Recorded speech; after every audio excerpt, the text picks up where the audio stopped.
Shalom Aleichem Rabotai. It's a very exciting day. Not only is it Chaf Vav 26 of Elul, rapidly approaching Rosh Hashanah, but today we finish Maaser Sheni and begin Challah. So right now we're in the fifth parak of Maaser Sheni, Mishnah 2. That's 15. Yochanon Kohen Gadol, Hever Hodayut HaMaaser. It's a very interesting concept. Yochanan was a famous high priest. He was a Kohen Gadol, one of the early Kohanim Gedolim in the Second Temple period. According to Pirkei Avos, he was Kohen Gadol right after Shimon HaTzadik, who's also very famous, and he removed Vidui Maaser that we've just been talking about for the past few days. Now, the reason he removed Vidui Maaser is because the pasuk says, "Natati leLevi," I gave it to the Levi, and when Am Yisrael came back from Bavel to rebuild the Second Temple, as we referenced last week, the Leviim did not come in great number. It actually came, only a very few Leviim came back with Am Yisrael to rebuild the temple. And so in that generation, the sages and the prophets made a takana that the Maaser Rishon should not go to the Leviim, it should go to the Kohanim instead, because Kohanim are also called Leviim in the Torah. So because they could no longer give, or they were no longer noheg to give Maaser Rishon to the Leviim, he decided we should not be saying Vidui Maaser because it says that we gave it to the Levi, and that would be a lie in this case because it was given to a Kohen instead. The Mishnah continues, Afhu vitel et me'orim. He also is mevatel the me'orim. According to Mefarshim, this is, they would recite as part of the songs in the temple, they would read the pasuk Ura Lama Tishan. It's in Tehillim 44. Awaken, why are you sleeping? And that seems to be referring to Hashem. Now we know Hine Eloyinum V'lo Yishan Shomei Yisrael, as we say in Shir L'Malais. So we know that Hashem doesn't sleep. So what does it mean Ura Lama Tishan? It sounds pretty strange to say Hashem, wake up. It sounds bizarre. So he said we should not be saying that, reciting that among the songs in the temple. Now the Mefarshim say it refers to in Golus. It feels to us as if Hashem were asleep and not paying attention to us when we're in Golus. Of course, Hashem does not literally or figuratively or in any manner sleep at all.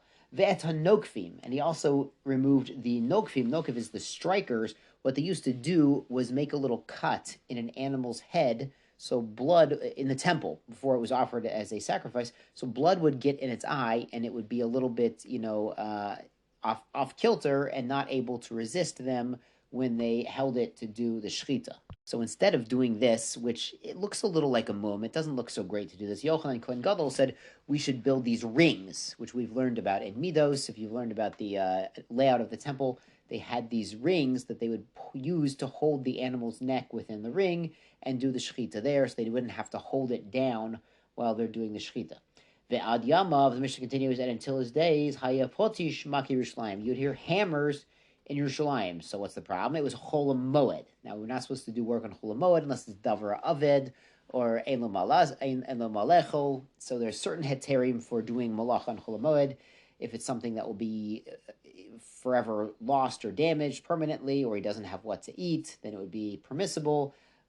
But Yochanan Kohen Gadol decreed that even if it was one of these situations, they'd find another thing to do, so they wouldn't have to work with blacksmiths, which are very noisy on Chol Moed. He didn't want the noise during the festival. Uviyamav, and in his day, Ein Adam Tzorech Lishol Ala Demai. No one had to ask about Demai. We learned a few Masechtot ago in Demai. It's an abbreviation for Da-mai. This, what is it? Because it's referring to produce that we're not really sure if it was tithe or not. It's produce from an Amma Aretz, an uneducated Jew, and we're not sure he took all the tithes or not. So what Yochanan Kohen Gadol did was he sent messengers around to do really the first real public opinion polling, and he found out, yes, they're very particular. They always take Truma Gedola, but to take the Maaser Rishon, Maaser Sheni, maybe not. So the takana of Demai was because you're not sure the Amma Aretz took all of the other tithes, he took Truma Gedola, so it ends up you separate the Maaser Rishon, but because maybe he did take it, the owner, the person who bought the produce from the Amma Aretz, is allowed to keep it. He only gives the Trumas Maaser, that's 1%, it's 1/10 of the tenth, and the Maaser Sheni, of course, as we've learned, he's going to bring it to Yerushalayim, Tibane v'tikonen b'mheira v'yamenu amen. Mazel Tov Rabosai. We should all be zoche to eat Maaser Sheni together in Yerushalayim. Now we are starting to bake our challah. So challah is not just for our wives and daughters. We are learning about the mitzvah of hafrashas challah, separating challah, which we're going to find out is a form of truma. Lamaisa, you should ask your local Orthodox posek about the shear, about how much. But in general, if someone's baking a 5-pound bag of flour, then for sure they're going to separate challah with a bracha. There's a smaller amount where we separate challah even without a bracha. So consult your local posek for that. So we are in Perek Aleph, Mishnah Aleph of challah. Chamisha devarim chavim b'challah. There are 5 species from which you have to take challah when you make the dough, as we're going to explain in this Masechta. Hachitin, the wheat. Hasarin, the barley. Hakusmin, spelt, shibot, shual, oats, vishifon, and rye. Harei elu chayvin b'challah. These items, these species are chayiv in challah when you make a dough from them. It's starfin zeim zein. So if you had half wheat, half barley in your dough, they do combine together to make a chiyuv to separate challah. The surin b'chadash. At another halacha, they're asur when they're chadash. We've heard of chadash and yashan. Obviously, chadash is the new crop. Yashan is old. We only eat yashan. That's a mitzvah deraisa. Basically, there were certain opinions that in Chutz La'aretz, there were certain heterim that they relied on that are not necessarily so gishmak to rely on according to major poskim. So consult, again, your local Orthodox posek about Chadash and Yashan. But these 5 grains are asur when they're Chadash, milifnei Pesach, before Pesach. So we're going to see that after Pesach and Ketziras HaOmer, then that's the cutoff time where they become Yashan after Ketziras HaOmer.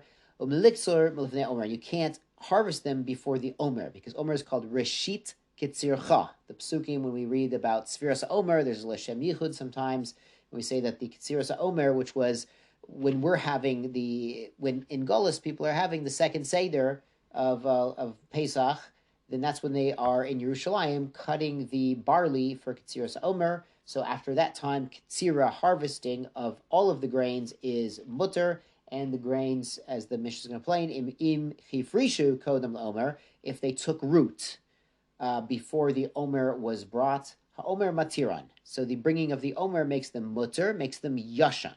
Im lav, if they hadn't taken root, even if they'd put the seeds in the ground, where the seed hadn't sprouted roots yet, asuri nachiyava omer haba. So they're asur for a whole year, they're chadash for a whole year, until the next omer is brought, and that's the cutoff point. The second day of Pesach already is the cutoff point between Chadash and Yashan. So you'd have to wait a whole year if they had not taken root for the next Omer next year to be brought to make them Yashan. Shkoyach Rabosai, Mazel Tov.